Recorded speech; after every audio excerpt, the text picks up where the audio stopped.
الحمد للہ رب العالمین والصلاة والسلام علی سید المرسلین اما بعد فاعوذ باللہ من الشیطان الرجیم بسم اللہ الرحمن الرحیم۔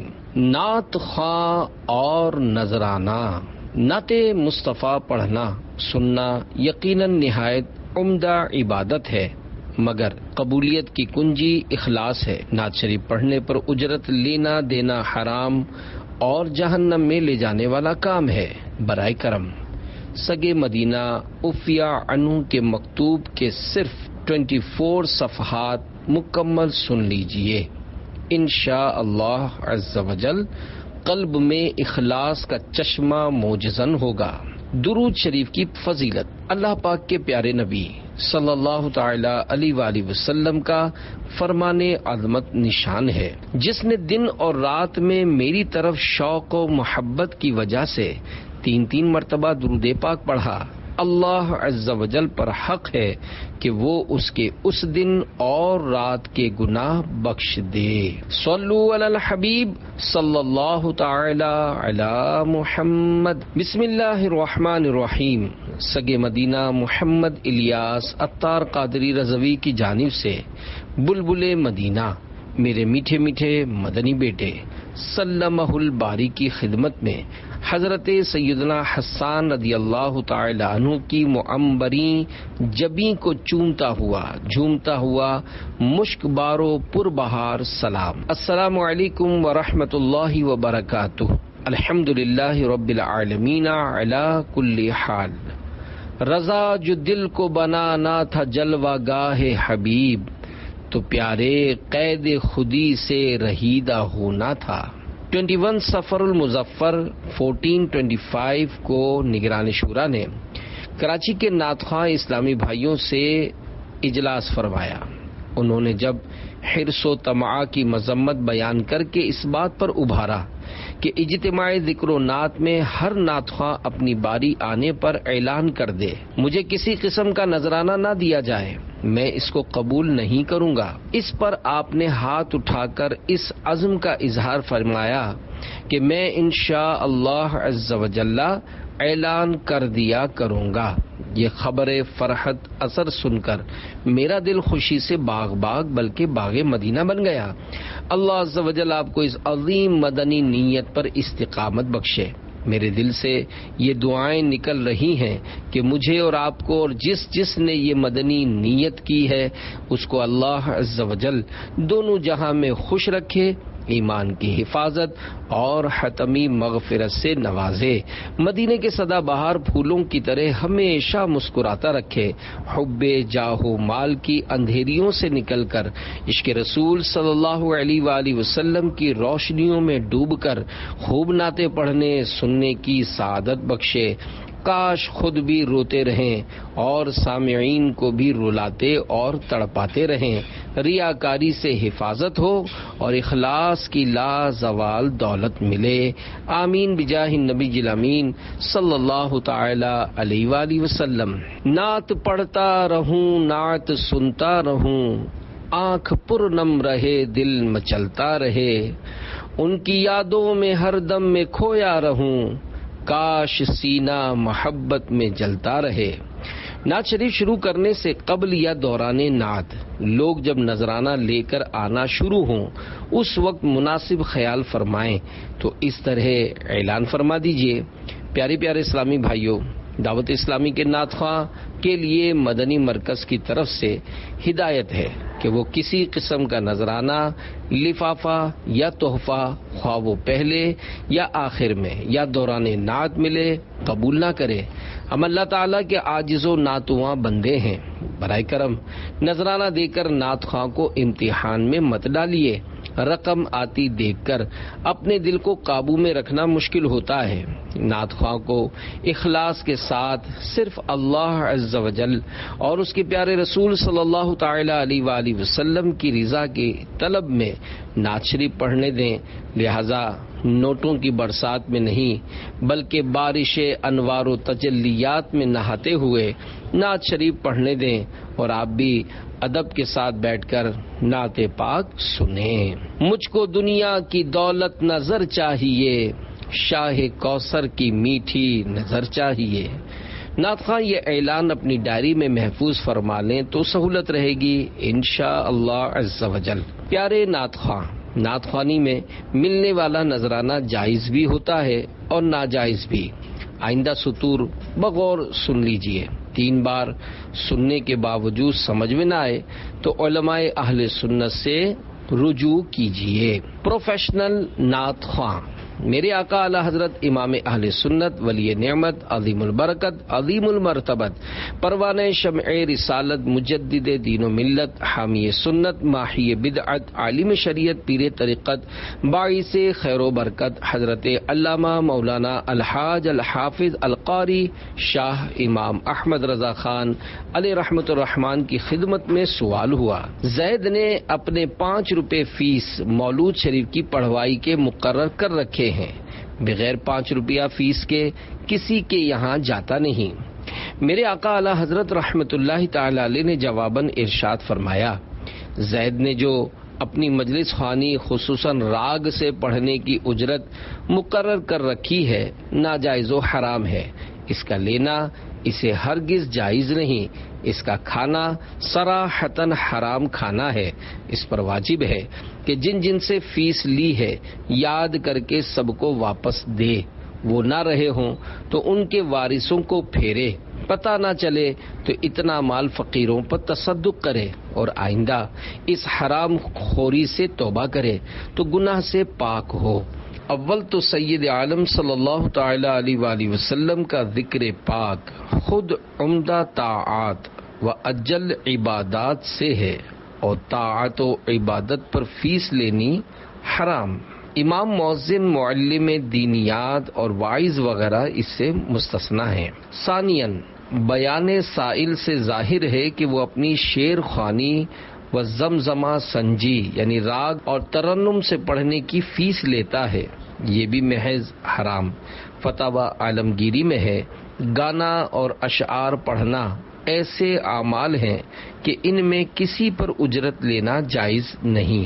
جو نعت خواں اسلامی بھائی ٹی وی یا محفل نعت میں نعت شریف پڑھنے کی فیس وصول کرتے ہیں ان کے لیے لمحہ فکریہ ہے، میں نے اپنی طرف سے نہیں کہا، اہل سنت کے امام ولی کامل اور سرکار مدینہ صلی اللہ تعالی علیہ وآلہ وسلم کے عاشق صادق کا فتویٰ جو کہ یقیناً حکم شریعت پر مبنی ہے وہ آپ تک پہنچانے کی جسارت کی ہے۔ حب جاہ و مال کے باعث طیش میں آ کر تیوری چڑھا کر بل کھا کر الٹی سیدھی زبان چلا کر علماء اہل سنت کی مخالفت کرنے سے جو حرام ہے وہ حلال ہونے سے رہا، بلکہ یہ تو آخرت کی تباہی کا مزید سامان ہے۔ طے نہ کیا ہو تو ہو سکتا ہے کہ کسی کے ذہن میں یہ بات آئے کہ یہ فتویٰ تو ان کے لیے ہے جو پہلے سے طے کر لیتے ہیں، ہم تو طے نہیں کرتے، جو کچھ ملتا ہے وہ تبرکن لے لیتے ہیں، اس لیے ہمارے لیے جائز ہے۔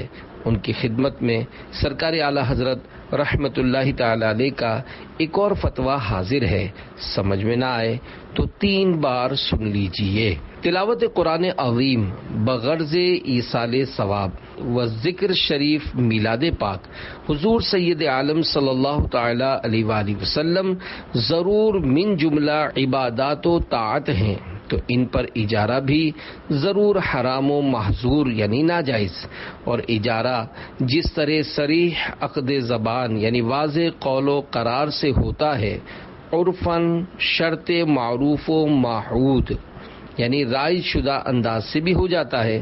مثلاً پڑھنے پڑھوانے والوں نے زبان سے کچھ نہ کہا مگر جانتے ہیں کہ دینا ہوگا، اور وہ پڑھنے والے بھی سمجھ رہے ہیں کہ کچھ ملے گا، انہوں نے اس طور پر پڑھا، انہوں نے اس نیت سے پڑھوایا، اجارہ ہو گیا۔ اب 2 وجہ سے حرام ہوا۔ نمبر 1، ایک تو طاعت یعنی عبادت پر اجارہ، یہ خود حرام۔ نمبر 2، دوسرے اجرت اگر عرفاً معین نہیں تو اس کی جہالت سے اجارہ فاسد، یہ دوسرا حرام۔ لینے والا اور دینے والا دونوں گناہگار ہوں گے۔ اس مبارک فتوے سے روز روشن کی طرح ظاہر ہو گیا کہ صاف لفظوں میں طے نہ بھی ہو تب بھی جہاں انڈرسٹوڈ ہو کہ چل کر محفل میں قرآن پاک، آیت کریمہ، درود شریف یا نعت شریف پڑھتے ہیں، کچھ نہ کچھ ملے گا، رقم نہ صحیح سوٹ پیس وغیرہ کا تحفہ ہی مل جائے گا، اور بانی محفل بھی جانتا ہے کہ پڑھنے والے کو کچھ نہ کچھ دینا ہی ہے، بس ناجائز و حرام ہونے کے لیے اتنا کافی ہے کہ یہ اجرت ہی ہے، اور فریقین یعنی دینے اور لینے والے دونوں گناہگار۔ قافلہ مدینہ اور نعت خواں سفر اور کھانے پینے کے اخراجات پیش کر کے نعتیں سننے کی غرض سے نعت خواں کو ساتھ لے جانا جائز نہیں، کیونکہ یہ بھی اجرت ہی کی صورت ہے۔ لطف تو اسی میں ہے کہ نعت خواں اپنے اخراجات خود برداشت کرے، بصورت دیگر قافلے والے مخصوص مدت کے لیے مطلوبہ نعت خواں کو اپنے یہاں تنخواہ پر ملازم رکھ لیں، مثلا ذی قعدۃ الحرام، ذوالحجۃ الحرام اور محرم الحرام، ان تینوں مہینوں کا اس طرح اجارہ یعنی ایگریمنٹ کریں، فلاں تاریخ سے لے کر فلاں تاریخ تک روزانہ اتنے بجے سے لے کر اتنے بجے تک، مثلا دوپہر 3 سے لے کر رات 9 بجے تک اتنے گھنٹے، مثلا 6 گھنٹے کا آپ سے ہم نے ہر طرح کی خدمت کے کام کا اجارہ کیا، اور یہ خدمت آپ سے مکے، مدینے اور متعلقہ سفر میں لی جائے گی۔ اگر مختلف ایام میں مختلف گھنٹوں میں کام لینا ہے تو ان دنوں اور گھنٹوں کی تعین یعنی فکسنگ کے ساتھ باقاعدہ بیان کیا جائے۔ اب اس دوران چاہیں تو اس سے کوئی سا بھی جائز کام لے لیں، یا جتنا وقت چاہیں چھٹی دے دیں، حج پر ساتھ لے چلیں، اور اخراجات بھی آپ ہی برداشت کریں، اور خوب نعتیں بھی پڑھوائیں۔ یاد رہے، ایک ہی وقت کے اندر 2 جگہ نوکری کرنا یعنی اجارے پر اجارہ کرنا ناجائز ہے۔ البتہ اگر وہ پہلے ہی سے کہیں نوکری پر لگا ہوا ہے تو اب سیٹ کی اجازت سے دوسری جگہ کام کر سکتا ہے۔ دوران نعت نوٹیں چلانا، سامعین کی طرف سے نعت شریف پڑھنے کے دوران نوٹیں پیش کرنا اور نعت خواں کا قبول کرنا درست ہے، اگر فریقین میں طے کر لیا گیا کہ نوٹ لفافے میں ڈال کر دینے کے بجائے دوران نعت پیش کیے جائیں، یا طے تو نہ کیا مگر دلالتاً ثابت یعنی انڈرسٹوڈ ہو کہ محفل میں بلانے والا نوٹ لٹائے گا، تو اب اجرت ہی کہلائے گی اور ناجائز۔ بانی محفل جانتا ہے کہ نوٹیں نہیں چلائیں گے تو آئندہ نعت خواں نہیں آئیں گے، اور نعت خواں بھی اسی لیے دلچسپی سے آتے ہیں کہ یہاں نوٹیں چلتی ہیں، تو کئی صورتوں میں یہ لین دین بھی اجرت بن جائے گا، اور ثواب کی بجائے گناہ و حرام کا وبال سر آئے گا۔ لہذا نعت خواں غور کر لے کہ رضا الہی مقصود ہے یا محض روپے کمانا۔ کاش، اے کاش، 100 کروڑ کاش اخلاص کا دورہ ہو جائے اور نعت خوانی جیسی عظیم سعادت کو چند حقیر سکوں کی خاطر برباد کرنے والی حرص کی آفت ختم ہو جائے۔ ان کے سوا کسی کی دل میں نہ آرزو ہو، دنیا کی ہر طلب سے بیگانہ بن کے جاؤں۔ نوٹیں لٹانے والوں کو دعوت فکر، سب کے سامنے اٹھ کر نوٹ پیش کرنے والا اپنے ضمیر پر لازمی غور کر لے کہ اگر اس سے کہا جائے سب کے سامنے بار بار دینے کے بجائے نعت خواں کو چپکے سے اکٹھی رقم دے دیجئے کہ حدیث پاک میں ہے پوشیدہ عمل ظاہری عمل سے 70 گنا افضل ہے، تو وہ چپ چاپ دینے کے لیے راضی ہوتا ہے یا نہیں؟ اگر نہیں تو کیوں؟ کیا اس لیے کہ واہ واہ نہیں ہوگی؟ اگر واہ واہ کی خواہش ہے تو ریاکاری ہے، اور ریاکاری کی تباہ کاری کا عالم یہ ہے کہ سرکار نامدار صلی اللہ تعالی علیہ وآلہ وسلم نے ارشاد فرمایا، جب الحزن سے پناہ مانگو۔ عرض کیا گیا وہ کیا ہے؟ فرمایا جہنم میں ایک وادی ہے کہ جہنم بھی ہر روز 400 مرتبہ اس سے پناہ مانگتا ہے، اس میں قاری داخل ہوں گے جو اپنے اعمال میں ریا کرتے ہیں۔ بہرحال دینے میں ریاکاری پیدا ہوتی ہو تو رقم ضائع نہ کرے اور آخرت بھی داؤ پر نہ لگائے۔ نیز اگر نوٹ چلانے سے محفل گرم ہوتی ہو یعنی نعت خواں کو جوش آتا ہو مثلا نوٹ آنے کے سبب شعر کی بار بار تکرار، اس کے ساتھ اضافہ اشعار، آواز بھی پہلے سے زوردار پائیں تو بار بار سوچ لیں کہ کہیں اخلاص رخصت نہ ہو گیا ہو۔ پیسوں کے شوق میں پڑھنے والے کو دینا ثواب کے بجائے اس کی حرص کی تسکین کا ذریعہ بن سکتا ہے، اس لیے دینے والوں کو بھی اس میں احتیاط کرنی چاہیے اور نعت خواں کے اخلاص کا خون کرنے کی کوشش نہیں کرنی چاہیے۔ ہاں، یہ یاد رہے کہ دیکھنے سننے والے کو کسی معین نعت خواں پر بدگمانی کی اجازت نہیں۔ نعت خوانی اور دنیاوی کشش۔ جہاں خوب نوٹ نچھاور ہوتے ہوں وہاں نعت خواں کا اہتمام کے ساتھ جانا، اختتام تک رکنا، مگر غریبوں کے یہاں جانے سے کترانا، ہیلے بہانے بنانا یا گئے بھی تو دنیاوی کشش نہ ہونے کے سبب جلد لوٹ جانا سخت محرومی ہے، اور ظاہر ہے کہ اخلاص نہ رہا۔ اگر پیسے، کھانا یا اچھی شیرنی ملنے کی وجہ سے مالدار کے یہاں جاتا ہے تو ثواب سے محروم ہے، اور یہی کھانا اور شیرنی اس کا ثواب ہے۔ یوں ہی غریبوں سے کترانا اور مالداروں کے سامنے بچھے بچھے جانا بھی دین کی تباہی کا سبب ہے۔ منقول ہے جو کسی غنی یعنی مالدار کی اس کی غنا یعنی مالداری کے سبب تواضع کرے، اس کا 2/3 دین جاتا رہا۔ عدم شرکت یعنی شریک نہ ہونے کے لیے جھوٹے ہیلے بہانے بنانا، مثلا تھکن و مرض وغیرہ نہ ہونے کے باوجود میں تھکا ہوا ہوں، طبیعت ٹھیک نہیں، گلا خراب ہے وغیرہ زبان یا اشارے سے کہنا ممنوع و ناجائز اور حرام ہے۔ ناجائز نذرانہ دینی کام میں صرف کرنا کیسا؟ اگر کوئی نعت خواں صراحتاً یا دلالتاً ملنے والی اجرت یا رقم کا لفافہ لے کر مسجد، مدرسے یا کسی دینی کام میں صرف کر دے تب بھی اجرت لینے کا گناہ دور نہ ہوگا۔ واجب ہے کہ ایسا لفافہ یا تحفہ وغیرہ قبول ہی نہ کرے۔ اگر زندگی میں کبھی قبول کر کے خود استعمال کیا یا کسی نیک کام مثلا مدرسے وغیرہ میں دے دیا ہے تو ضروری ہے کہ توبہ کرے اور جس سے جو لیا ہے اس کو واپس لوٹائے۔ وہ نہ رہے ہوں تو ان کے وارثوں کو دے، وہ بھی نہ رہے ہوں یا یاد نہیں تو فقیر پر تصدق یعنی خیرات کرے۔ ہاں چاہے تو پیش کرنے والے کو صرف مشورہ دے دے کہ آپ اگر چاہیں تو یہ رقم خود ہی فلاں نیک کام میں خرچ کر دیجئے۔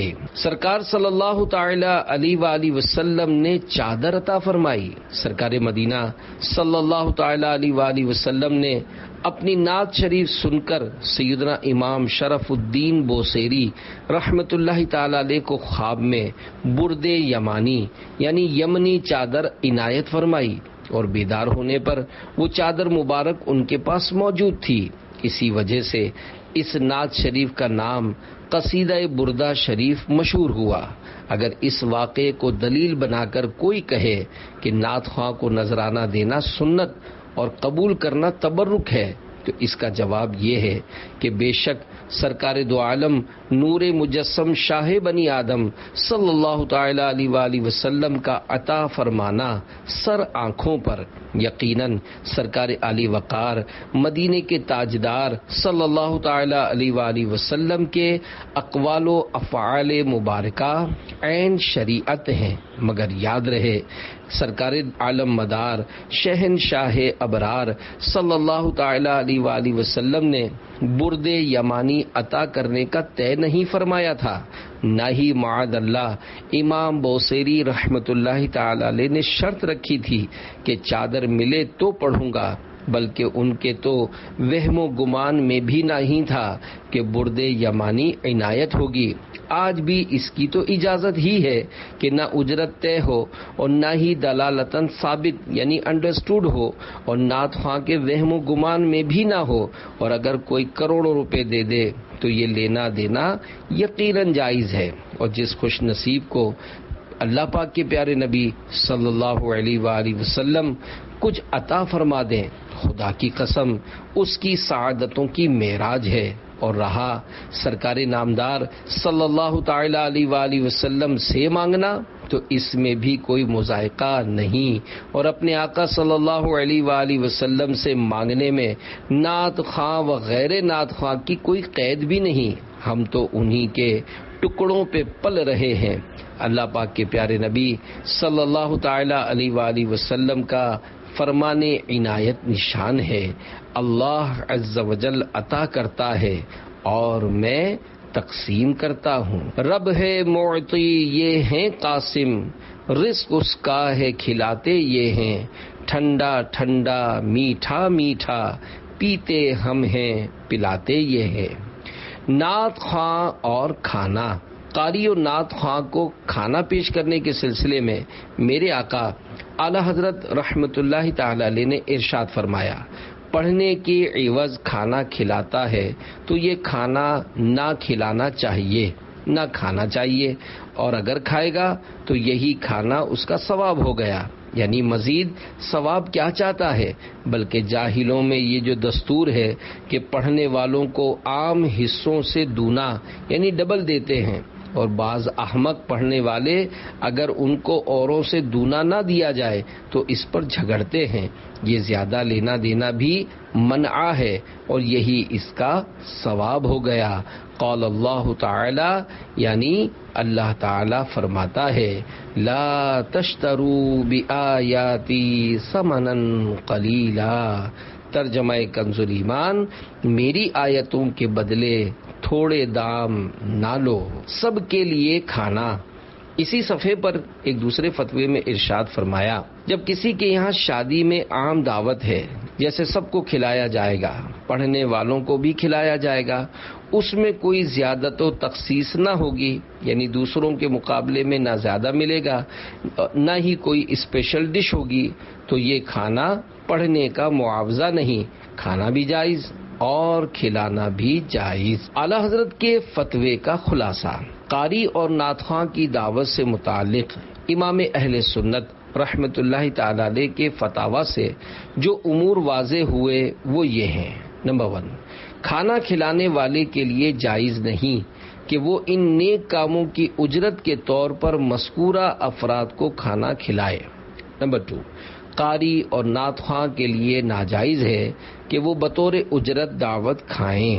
نمبر 3، اجرت کی صورتیں پیچھے بیان کر دی گئی، لہذا اجرت کے کھانے کو نفس کی حرص کی وجہ سے نیاز کہہ کر من کو منا لینا اس کھانے کو حلال نہیں کر دے گا، لہذا مذکورہ افراد میں سے کوئی قراءت یا نعت شریف پڑھنے کے بعد صراحتاً یا دلالتاً طے شدہ خصوصی دعوت قبول کرتے ہوئے کھائے گا تو ثواب اخروی سے محروم رہے گا، بلکہ یہی کھانا چائے بسکٹ وغیرہ اس کا اجر ہو جائے گا۔ نمبر 4، اگر عام دعوت ہو یعنی وہ نعت خواں غیر حاضر ہوتا جب بھی یہ دعوت ہوتی تو اب ضمناً ان مذکورہ افراد کو کھلانے اور ان افراد کے کھانے میں کوئی مذائقہ نہیں۔ نمبر 5، اگر دعوت تو عام ہو مگر قاری یا نعت خواں کے لیے خصوصی کھانے کا اہتمام ہو، مثلاً لوگوں کے لیے صرف بریانی اور ان کے لیے سلاد، رائتے اور چائے کا بھی اہتمام ہو، یا دیگر لوگوں کو ایک ایک حصہ اور ان کو زیادہ دیا جائے، تو وہ خصوصیت و زیادت یعنی مخصوص غذا اور اضافہ اجرت ہونے کے باعث فریقین کے لیے ناجائز و حرام اور جہنم میں لے جانے والا کام ہے۔ لیکن یہ یاد رہے کہ اس میں بھی وہی شرط ہے کہ پہلے سے صراحتاً یا دلالتاً طے ہو تب حرام ہے، ورنہ اگر طے نہ تھا تو اس کے بغیر ہی اہتمام ہوا تو پھر جائز ہے۔ کیا ہر حال میں دعوت قبول کرنا سنت ہے؟ اگر نعت خواں اور قاری صاحبان یہ کہیں کہ ہم نے نہ تو اس خصوصی دعوت کے لیے کہا تھا اور نہ ہی اجرت کے طور پر کھاتے ہیں بلکہ دعوت قبول کرنا سنت ہے، اس لیے تبرک سمجھ کر نیاز کھا لیتے ہیں، ایسا کہنے والوں کو غور کرنا چاہیے کہ اگر کسی اجتماع ذکر و نعت کے موقع پر نیاز کے نام پر یعنی اہل اللہ کے ایصال ثواب کے لیے نیاز کرنا بڑی نیکی ہے، مگر اجرت کے حکم آنے والی خصوصی دعوت کو نیاز کا نام نہیں دیا جا سکتا۔ نیاز کے نام پر خصوصی دعوت نہ کی جائے تو کیا اپنی دلی کیفیات میں تبدیلی نہیں پاتے؟ ایسا کہنے والوں کو غور کرنا چاہیے کہ اگر کسی اجتماعی ذکر و نعت کے موقع پر نیاز کے نام پر خصوصی دعوت نہ کی جائے تو کیا اپنی دلی کیفیات میں تبدیلی نہیں پاتے؟ کیا انہیں اس بات کا احساس نہیں ہوتا کہ کیسے عجیب بلکہ معاذ اللہ کنجوس لوگ ہیں کہ پانی تک کا نہیں پوچھا؟ کیا آئندہ اس جگہ پر نعت خوانی کے لیے آنے میں بے رغبتی نہیں ہوگی؟ اگر مذکورہ افراد اپنی دلی کیفیات تبدیل نہیں پاتے اور آنے والے وساوس کو نفس و شیطان کی شرارت قرار دیتے ہوئے ضیافت نہ کرنے والے کی کسی کے سامنے نہ شکایت کرتے ہیں، نہ ہی آئندہ ایسی جگہ جانے سے کتراتے ہیں، نیز دیگر غریب اسلامی بھائیوں کی دعوت قبول کرنے میں بھی پس و پیش سے کام نہیں لیتے تو ان پر آفرین ہے۔ ایسے نعت خواں قابل ستائش ہیں، مگر دلوں کی حالت ایسی ہوتی ہے یا نہیں یہ قاری و نعت خواں حضرات خوب جانتے ہیں۔ اپنے دل کی گہرائی میں جھانک کر اس کا فیصلہ خود ہی کر لیں۔ اللہ کرے دل میں اتر جائے میری بات، وسوسوں میں مت آئیے۔ محترم نعت خواں، ممکن ہے شیطان آپ کو طرح طرح کے وسوسے ڈالے، بہکائے اور یہ باور کروانے کی کوشش کرے کہ تو مخلص ہے، تیرا کوئی قصور نہیں، لوگ تجھے مجبور کرتے ہیں، اور یہ بھی بیچارے محبت کی وجہ سے بخوشی ایسا کرتے ہیں۔ کسی کا دل نہیں توڑنا چاہیے، تو سب کچھ قبول کر لیا کر، اور یوں بھی یہ تیرے لیے تبرک ہے۔ نیز اگر کوئی نعت خواں نابینا یا معذور ہو تو اس کو وسوسے کے ذریعے مات کرنا شیطان کے لیے مزید آسان ہوتا ہے۔ دیکھیے، نابینا ہو یا بینا یعنی دیکھتا، حکم شریعت ہر ایک کے لیے وہی ہے جو میرے آقا اعلی حضرت رحمت اللہ تعالی علیہ کے فتاوی کی روشنی میں بیان کیا گیا۔ ہم سب کا اسی میں بھلا ہے کہ حرام کھانے کھلانے سے بچیں۔ نفس کی چال میں آ کر شرعی فتاوی کے مقابلے میں اپنی منطق بگاڑ کر سادہ لوح عوام کو تو جھانسا دیا جا سکتا ہے، مگر حرام پھر بھی حرام ہی رہے گا۔ اللہ عز و جل ہم سب کو حرام کھانے پہننے سے بچائے، آمین بجاہ النبی الامین صلی اللہ تعالی علیہ وآلہ وسلم۔ صلو علی الحبیب صلی اللہ تعالی علی محمد۔ حرام لقمے کی تباہ کاریاں، منقول ہے آدمی کے پیٹ میں جب حرام کا لقمہ پڑا تو زمین و آسمان کا ہر فرشتہ اس پر لعنت کرے گا جب تک وہ لقمہ اس کے پیٹ میں رہے گا، اور اگر اسی حالت میں مرے گا تو اس کا ٹھکانہ جہنم ہوگا۔ نعت خوانی اعزاز ہے، پیارے بلبلے مدینہ۔ جو نعت خوانی کی سعادت کے اعزاز کو سمجھنے سے محروم ہو، اسے حب مال و جاہ وغیرہ کی آفتیں، سرمایہ داروں، وزیروں اور افسروں وغیرہ کے یہاں ہونے والی محفلوں میں تو خدا نہ خواستہ نمائشیں ہوئیں تب بھی خوش دلی سے لے جائیں گی، مگر غریب اسلامی بھائی جو نہ ایکو ساؤنڈ کی ترکیب بنا سکے، نہ آؤ بھگت کر سکے، نہ ہی غربت کے سبب بیچارہ کثیر افراد جمع کر سکے، وہاں جانے میں اس کا دل گھبرائے گا، جی اکتائے گا اور گلا بھی بیٹھ جائے گا۔ جن کے دل میں واقعی عشق و محبت اور نعت خوانی کی حقیقی عظمت ہے، ایسے عاشقان رسول کو غریبوں کے یہاں طالب ثواب ہو کر حاضری دینے میں کون سی رکاوٹ آ سکتی ہے؟ امیر ہو یا غریب، جو بھی شرعی تقاضوں کے مطابق اخلاص کے ساتھ محفل نعت کا اہتمام کرے گا، اس کا اور اس میں شریک ہونے والے ہر مسلمان کا انشاء اللہ عز و جل بیڑا پار ہوگا۔ مصطفیٰ کی نعت خوانی سے ہمیں تو پیار ہے، انشاءاللہ دو جہاں میں اپنا بیڑا پار ہے۔ نعت خوانی ایمان کی حفاظت کا ذریعہ ہے۔ نعت خوانی حضور پرنور شافع یوم النشور صلی اللہ تعالی علیہ وآلہ وسلم کی ثنا خوانی اور محبت کی نشانی ہے، اور حضور پرنور صلی اللہ تعالی علیہ وآلہ وسلم کی ثنا خوانی اور محبت اعلیٰ درجے کی عبادت اور ایمان کی حفاظت کا بہترین ذریعہ ہے۔ لہذا جب بھی اجتماع ذکر و نعت میں حاضری ہو تو با ادب رہنا چاہیے اور مقصود رضائے الہی ہو۔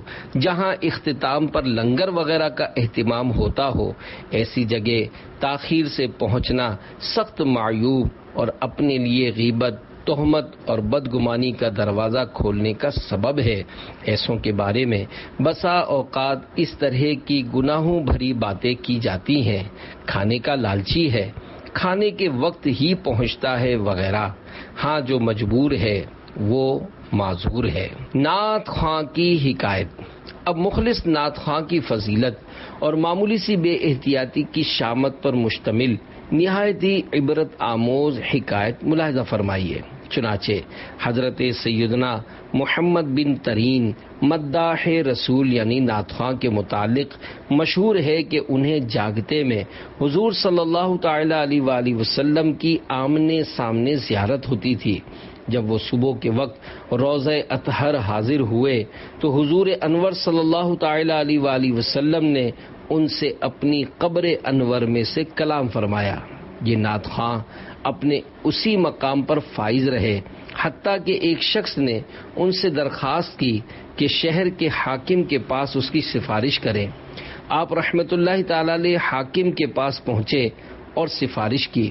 اس حاکم نے آپ رحمت اللہ تعالی علیہ کو اپنی مسند پر بٹھایا۔ تب سے آپ رحمت اللہ تعالی علیہ کی زیارت کا سلسلہ ختم ہو گیا۔ پھر یہ ہمیشہ حضور اقدس صلی اللہ علیہ وآلہ وسلم کی بارگاہ میں زیارت کی تمنا پیش کرتے رہے مگر زیارت نہ ہوئی۔ ایک مرتبہ ایک شعر عرض کیا تو دور سے زیارت ہوئی۔ حضور اکرم صلی اللہ تعالی علیہ وآلہ وسلم نے ارشاد فرمایا، ظالموں کی مسند پر بیٹھنے کے ساتھ میری زیارت چاہتا ہے، اس کا کوئی راستہ نہیں۔ حضرت سیدنا علی خواص رحمت اللہ تعالی علیہ فرماتے ہیں کہ پھر ہمیں ان بزرگ نعت خواں کے متعلق خبر نہ ملی کہ ان کو سرکار علیہ الصلاۃ والسلام کی زیارت ہوئی یا نہیں، حتیٰ کہ ان کا وصال ہو گیا۔ اللہ عز و جل کی ان پر رحمت ہو اور ان کے صدقے ہماری بے حساب مغفرت ہو، آمین بجاہ النبی الامین صلی اللہ تعالی علیہ وآلہ وسلم۔ جو لوگ ذاتی مفاد کی خاطر ارباب اقتدار کے آگے پیچھے پھرتے، کبھی کسی وزیر یا صدر وغیرہ کے یہاں موقع ملے تو اڑتے ہوئے حاضر ہو جاتے، صدر تمغہ پہنا دے یا ہاتھ ملا لے تو اس کی تصویر آویزاں کرتے، دوسروں کو دکھاتے اور اس کو بہت بڑا اعزاز تصور کرتے ہیں، ان کے لیے گزشتہ حکایت میں بہت کچھ درس عبرت ہے۔ العاقل تکفیہ الاشارہ، یعنی عقل مند کے لیے اشارہ کافی ہے۔ پیارے نعت خواں، اگر آپ روحانیت چاہتے ہیں تو سامعین کی کثرت و قلت کو مت دیکھیے، چاہے ہزاروں کا اجتماع ہو یا فقط ایک ہی فرد اسی لگن اور دھن کے ساتھ آقا صلی اللہ علیہ وآلہ وسلم کے تصور میں ڈوب کر نعت شریف پڑھیے، بلکہ تنہائی میں بھی ثنا خوانی کی عادت بنائیے۔ حضرت مولانا حسن رضا خان رحمت اللہ تعالی علیہ کے اس شعر کو صرف رسمی طور پر پڑھنے کے بجائے اس کی حقیقت کی طرف بھی متوجہ رہیے۔ دل میں ہو یاد تیری گوشہ تنہائی ہو، پھر تو خلوت میں عجب انجمن آرائی ہو، انشاءاللہ عز و جل پھر تو جلوے خود آئیں طالب دیدار کی طرف۔ غیبت کر کے نیکیاں برباد نہ کریں کہ 25 حروف کی نسبت سے نعت خواں کے بارے میں غیبت کے الفاظ کی 25 مثالیں۔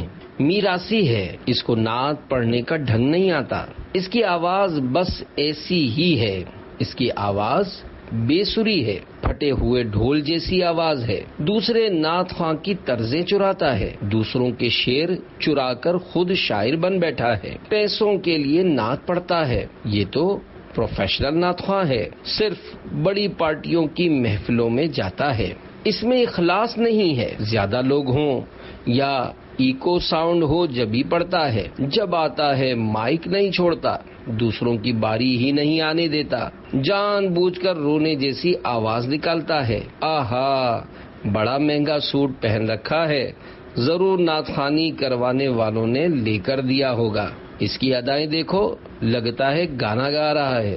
اس کی آنکھیں نیند سے بھری پڑی ہیں، پھر بھی پیسوں کے لالچ میں نعت پڑھنے آ گیا ہے۔ جس شعر پر نوٹیں آنا شروع ہو جائیں بار بار اسی شعر کو پڑھتا رہتا ہے، بس کسی جگہ محفل کا پتہ چل جائے یہ وہاں پیسوں کے لالچ میں بن بلائے بھی پہنچ جاتا ہے۔ رات گئے تک نعتیں پڑھتا ہے، فجر مسجد میں جماعت سے نہیں پڑھتا۔ اب اس کے پاس ٹائم کہاں ہوگا، اس کے تو سیزن کے دن ہیں، بڑے نوٹ دکھاؤ تو آئے گا۔ پچھلی بار شاید پیسے کم ملے تھے تبھی اس بار نہیں آیا۔ اپنا کیسٹ نکلوانے کے لیے کمپنی والوں کی بڑی چاپلوسی کرتا ہے۔ غیبت سے ہم کو بچا یا الہی کہ 19 حروف کی نسبت سے نعت خوانی، جلسے یا اجتماع میں ہونے والی غیبت کی 19 مثالیں۔ یہ مبلغ یا مولانا یا نعت خواں کہاں کھڑا ہو گیا؟ اب تو یہ مائک نہیں چھوڑے گا۔ اس کی آواز اچھی ہے اس لیے قرات سن کر لوگ داد دیتے ہیں، ویسے تجوید کی کافی غلطیاں کرتا ہے، اس کے تلفظ غلط ہوتے ہیں۔ اس کو تقریر کرنی یا نعت پڑھنی ہی کہاں آتی ہے؟ چلو چلو اب یہ لمبی کرے گا۔ نوٹیں چلتی ہیں تو اس کی آواز کھل جاتی ہے۔ ہمارے شہر میں آنے کے لیے تو اس نے ہوائی جہاز کا ریٹرن ٹکٹ مانگا تھا۔ اس نعت خواں کا مزاج تو آسمان پر رہتا ہے، اس کو تو بس ایک ہی طرز آتی ہے، یہ تو دوسرے نعت خوانوں کی طرزیں چراتا ہے۔ اس نے بیان کی تیاری نہیں کی، ادھر ادھر کی باتیں کر کے وقت گزار رہا ہے۔ آیتیں تو پڑھتا نہیں، بس قصے کہانیاں سناتا ہے۔ اس مقرر کی آواز اچھی ہے مگر اس کی تقریر میں خاص مواد نہیں ہوتا۔ خطاب بڑا جوشیلا تھا مگر دلائل میں دم نہیں تھا۔ ہمارے خطیب صاحب اپنے بیان میں سنت ایک نہیں بتاتے، بس لٹھ لے کر بد مذہبوں کے پیچھے پڑے رہتے ہیں۔ آج خطیب صاحب کے بیان میں مزہ نہیں آیا۔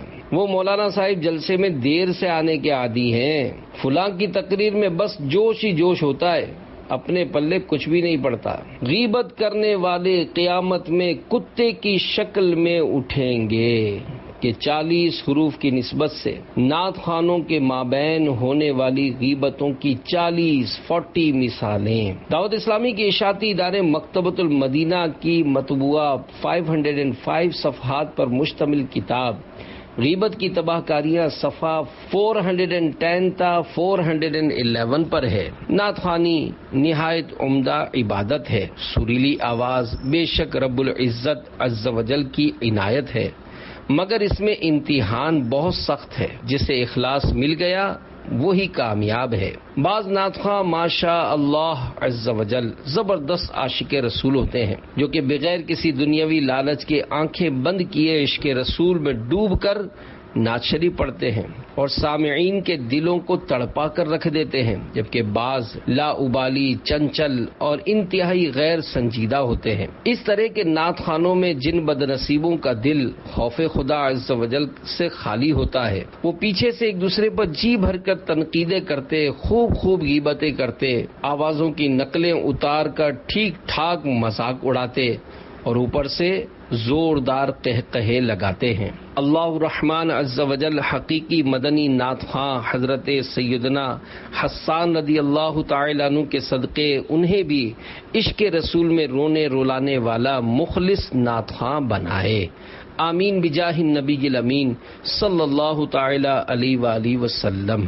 ایسے نعت خوانوں کی اصلاح کے جذبے کے تحت ان کے درمیان ہونے والی متوقع غیبتوں کی 40 مثالیں عرض کرتا ہوں۔ پتہ نہیں یہ مولوی مائک پر کہاں سے آ گیا کہ اتنی لمبی تقریر شروع کر دی ہے۔ لوگ اکتا کر اٹھ کر جا رہے ہیں مگر یہ ہے کہ مائک ہی نہیں چھوڑتا۔ بانی محفل نے لائٹ کا انتظام ٹھیک نہیں کروایا، منچ یعنی اسٹیج پر ڈیکوریشن کم تھی، اس نے نعت خوانوں کو گرمی میں مار دیا، ایک پیڈسٹل فین ہی رکھ دیا ہوتا۔ یار یہ ساؤنڈ والا بھی بالکل بیکار ساؤنڈ لایا ہے، کارڈلیس مائک کی ترکیب بھی ٹھیک نہیں تھی۔ اس نعت خواں نے سارا وقت لے لیا، ہماری باری ہی نہیں آنے دی، مجھے تاخیر سے موقع دیا، مجھے کم وقت دیا۔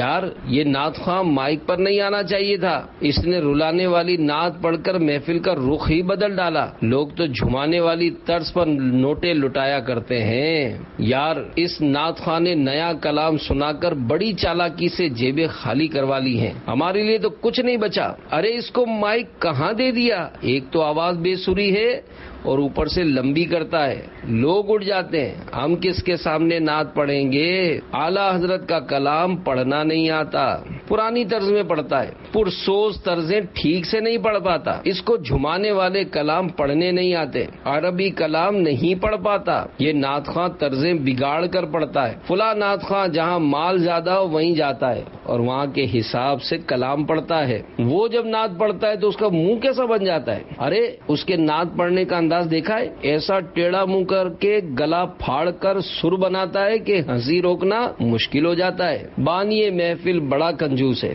جیب میں ہاتھ ہی نہیں ڈالتا تھا۔ فلاں کی آواز ذرا اچھی ہے تو مغرور ہو گیا ہے، وہ تو بھائی بہت بڑا نعت خوان ہے، ہم جیسے چھوٹے نعت خوانوں کو تو لفٹ بھی نہیں کرواتا۔ منچ یعنی اسٹیج پر مالداروں کو بٹھا رکھا تھا، اس کے نخرے بہت ہو گئے ہیں، طرز کلام کے مطابق نہیں تھی، ایکو ساؤنڈ پر اس کا گلا زیادہ کام کرتا ہے، اس کو نذرانے ملنے پر کیسا جوش چڑھتا ہے، زیادہ لوگوں میں زیادہ کھلتا ہے۔ فلاں نعت خواں چونکہ فارغ ہے اس لیے نئی نئی طرزیں بناتا رہتا ہے۔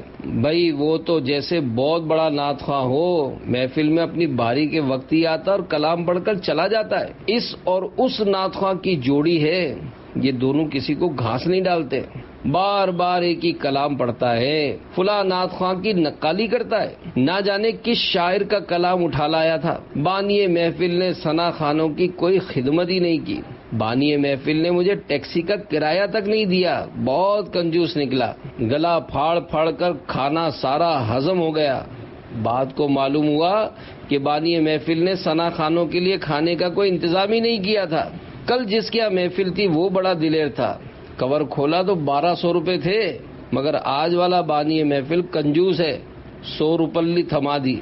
اس کے علاوہ غیبت کی بے شمار مثالوں کی معلومات کے لیے مکتبۃ المدینہ کی مطبوعہ 505 صفحات کی کتاب غیبت کی تباہ کاریوں کا مطالعہ کیجیے۔